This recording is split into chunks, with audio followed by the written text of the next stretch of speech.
Let's review how to use the toolbar functions found at the top of interactive content, such as student books in Ohio, Tennessee, and Georgia K-2, Clickbook, primary sources, vocabulary builders, and writing prompts. You can use the Markup tool to add highlights or notes. First, select the Markup tool.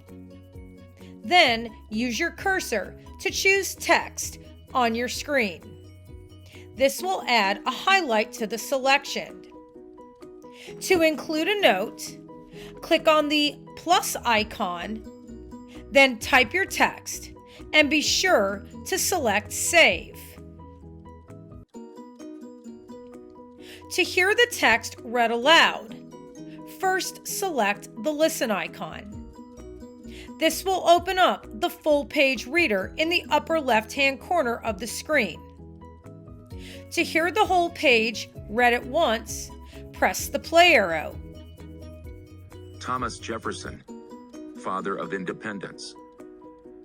Thomas Jefferson was born in Virginia in 1743.